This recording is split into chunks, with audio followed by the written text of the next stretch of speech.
Bonjour à toutes et à tous, bienvenue dans cette nouvelle interview. Je suis Mélissa Guis et je suis la fondatrice du programme d'accompagnement Happy New You. Donc j'accompagne les femmes et les hommes qui veulent arrêter de courir après le temps en reprenant leur vie en main. Alors aujourd'hui, j'ai le plaisir d'accueillir Hilde Richer, qui est coach et spécialiste en nutrition. Elle va vous expliquer en détail ce qu'elle propose. Mais donc aujourd'hui, j'avais envie d'interviewer Hilde pour qu'on détaille un petit peu plus comment s'organiser de façon optimale au niveau culinaire, donc au niveau de ses repas. On va détailler tout ça ensemble parce que, évidemment, c'est une activité qui nous prend pas mal de temps dans notre semaine et donc mon intérêt aujourd'hui, mon intention, c'est de vous montrer comment gagner du temps et comment vous organiser au mieux au niveau de vos repas. Alors bonjour Hilde, merci d'avoir accepté cette interview. Bonjour Mélissa. Alors, est-ce que tu peux, Hilde, te présenter un peu plus en détail et expliquer exactement ce que tu proposes? Bien sûr. Donc, je suis la fondatrice de Quoi de neuf dans mon assiette et donc spécialiste en nutrition santé, comme tu l'as dit. J'accompagne les femmes qui souhaitent manger sain et équilibré tout en se faisant plaisir. Voilà. Donc, l'idée, c'est que je trouve important d'allier la santé et le plaisir dans son assiette. Et donc, j'aide les personnes à changer leurs habitudes alimentaires tout en respectant leur quotidien. Voilà. Alors, je travaille sur deux axes principalement. Donc, d'une part, il y a les conseils nutritionnels professionnels et des outils pour vraiment rendre la personne autonome dans ses choix alimentaires. Et d'un autre côté, je vais la challenger, l'encourager, puisque changer ses habitudes alimentaires et sortir de sa zone de confort, ça demande de la motivation. Voilà. Et donc vraiment mon objectif, c'est que la personne puisse arriver à changer ses habitudes dans le plaisir et dans la conscience de ce qui est bon pour elle. Voilà. Chouette, bah c'est super intéressant comme approche. Finalement, toi et moi, on fait un peu la même chose, si ce n'est que toi, tu es vraiment spécialisé dans le culinaire et la nutrition, alors que moi, je suis plus dans l'organisation de vie en général, mais c'est chouette parce qu'on est très complémentaires dans nos approches. Tout à fait. Chouette. Voilà, et donc Hilde, est-ce que, donc maintenant on va rentrer un peu dans le vif du sujet, est-ce que tu pourrais donner, d'après toi, les grandes étapes à respecter pour organiser au mieux sa semaine de repas? Donc quelles sont les grandes lignes d'après toi? Ok.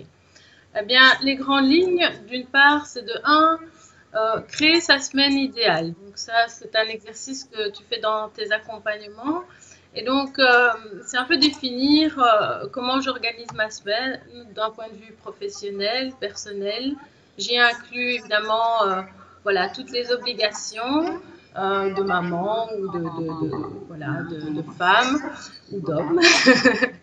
Et je vais à ce moment-là fixer dans cette semaine un moment où je vais faire mes courses et un moment où je vais établir sur papier les menus de ma semaine. Donc du lundi au dimanche, ce que je vais manger le matin, le midi et le soir. Voilà. Donc ça, c'est la première grande étape. Et pour les enfants aussi, enfin je veux dire pour les autres membres de la famille aussi. Oui, Ok. voilà. Donc ça, il faut s'informer. Et alors, on va, suite à cette semaine idéale, donc établir à ce moment-là la liste de tout ce que l'on va manger. Et la première chose à faire, évidemment, c'est de s'informer de qui sera à la maison, qui ne sera pas là. Euh, Si on, par exemple, on doit partir plus tôt faire du sport, ben, adapter à ce moment-là son menu. Hein, on ne va pas faire, je veux dire, un gros repas juste avant de partir courir. Et, euh, et donc voilà. Donc première chose, la semaine idéale. Deuxième chose, établir sur papier son menu. Alors pour cela, ben, l'idée c'est aussi de respecter un équilibre nutritionnel sur sa journée et sur sa semaine. Alors, qu'est-ce que j'entends par équilibre nutritionnel? C'est-à-dire euh, manger assez de légumes, manger assez de fruits, de fibres, voilà, s'assurer qu'on a sa portion de bonne graisse sur la journée. Et aussi sur la semaine, c'est-à-dire que ben voilà, on va de temps en temps s'octroyer un petit écart, un restaurant, etc. Et donc, si on sait que ben, le dimanche, on va déjà faire des petits excès, ben voilà, on sait que le restant de la semaine, on va essayer de manger beaucoup plus sainement. Voilà. Euh, donc, alors, pour établir ces menus, ben, l'idéal, c'est de commencer par le plat chaud. Donc, définir tous les plats chauds de la semaine. Ensuite, choisir les légumes et les accompagnements, donc la viande, le poisson, etc. Alors, veiller à manger, par exemple, 1 à 2 fois des protéines végétales, donc plus manger, je veux dire, végétarien, parce que c'est quand même important. À l'heure actuelle, on en parle beaucoup dans les médias, de diminuer voilà, sa ration de viande. Et une fois qu'on a défini son plat principal, à ce moment-là, on va établir son petit déjeuner et son lunch. Voilà. Donc, bien sûr, penser à respecter je veux dire, les fruits et légumes de saison, très important aussi, quand on établit ses menus. Alors, je propose aussi de fixer une soupe pour la semaine, une soupe à 2 semaines, voilà, parce que les gens ne mangent pas assez de légumes en général, donc ça permet d'augmenter sa ration de légumes avec une petite soupe. Et l'idée, c'est voilà, d'en faire pour 2-3 jours, et puis hop, on recommence pour 2-3 jours. Donc c'est vite fait, et ça peut dépanner beaucoup aussi. Voilà. Voilà, je pense qu'en gros, en tout cas pour établir ces menus, c'est déjà pas mal. Alors, la troisième étape, c'est dresser sa liste de courses. Donc, une fois qu'on a terminé, qu'on sait ce qu'on va manger sur une semaine, eh bien, c'est d'aller voir dans son frigo ce qu'il nous reste. Et d'ailleurs, quand on fait ces menus, c'est peut-être bien d'aller voir si on n'a pas quelque chose voilà, à éliminer de son frigo et à utiliser pour son menu. Et une fois qu'on a fait sa liste de courses, voilà, on est déjà paré pour la semaine. Alors à ce moment-là, la quatrième étape, c'est de noter toutes les petites actions à ne pas oublier. Voilà, par exemple, on a prévu un rôti de porc qui est au congélateur. Bien, sortir son rôti de porc la veille pour le lendemain, puisqu'on décongèle toujours dans son frigo, hein, jamais à l'air libre. Donc, pour des raisons de santé, c'est important. Par exemple, on a prévu de manger des lentilles. Il faut savoir que les lentilles, ça se trempe toute une nuit pour les rendre plus digestes et plus vite cuites. Donc voilà, il faut faire tremper ces lentilles la veille. Et donc, le fait d'avoir écrit tout ça sur son menu de la semaine, ça permet de ne rien oublier. Voilà. Donc ça, c'est les 4 grandes étapes, disons, pour vraiment être organisé. Chouette. Et donc, ensuite, on va faire les courses. Voilà. Ensuite, on va faire les courses. Disons que moi, je conseille de faire les courses 2 fois par semaine, si on peut.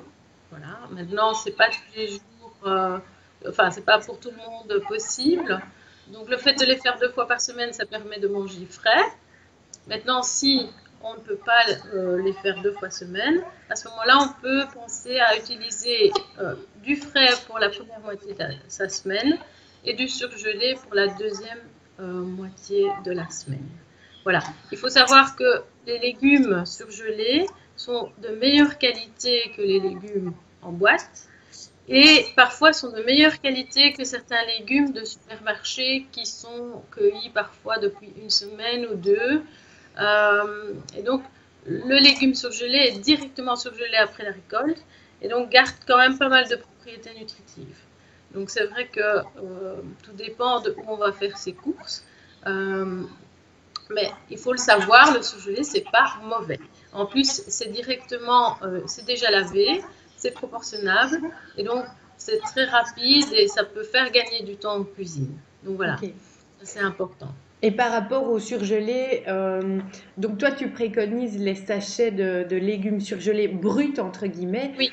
Plutôt que des mélanges de légumes avec des féculents dedans, avec d'autres matières dedans, tu sais des mélanges qui sont déjà un peu préparés à l'avance et qu'il suffit de réchauffer?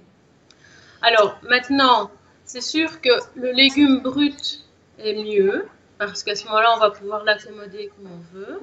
Maintenant, les mélanges de légumes qui sont déjà tout faits avec même des féculents, bon, c'est pas une mauvaise chose. Simplement, c'est sûr qu'il y a un ajout de graisse. Bon, il faut voir la qualité de la graisse. Si c'est de l'huile de tournesol, c'est bon. Maintenant, ce sera des légumes qui seront préparés à la poêle plutôt qu'à la vapeur.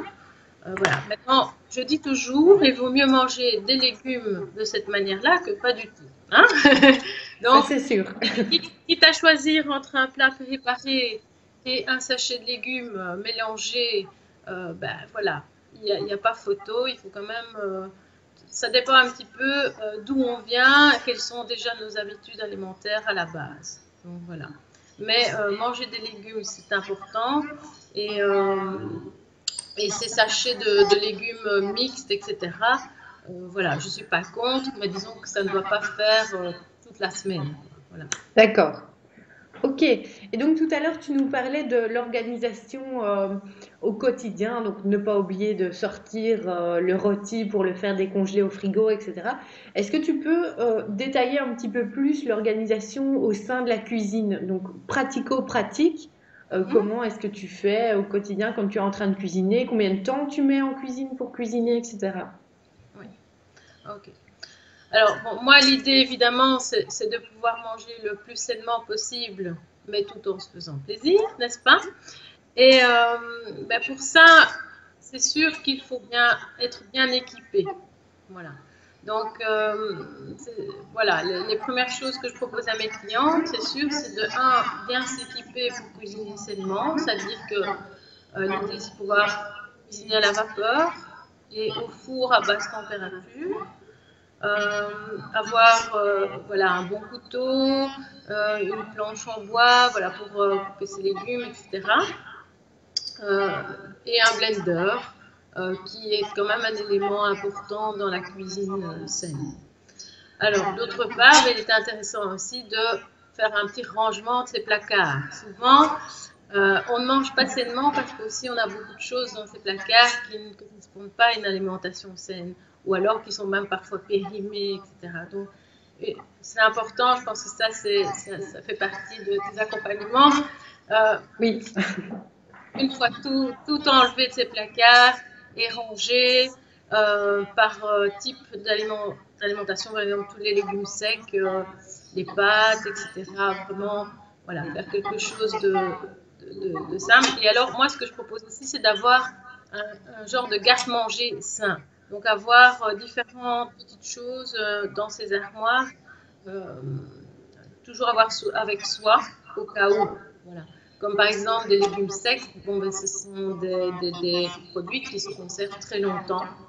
Les pâtes, le riz, alors différentes sortes de céréales comme le sarrasin, le millet, le quinoa, voilà, qui est très à la mode.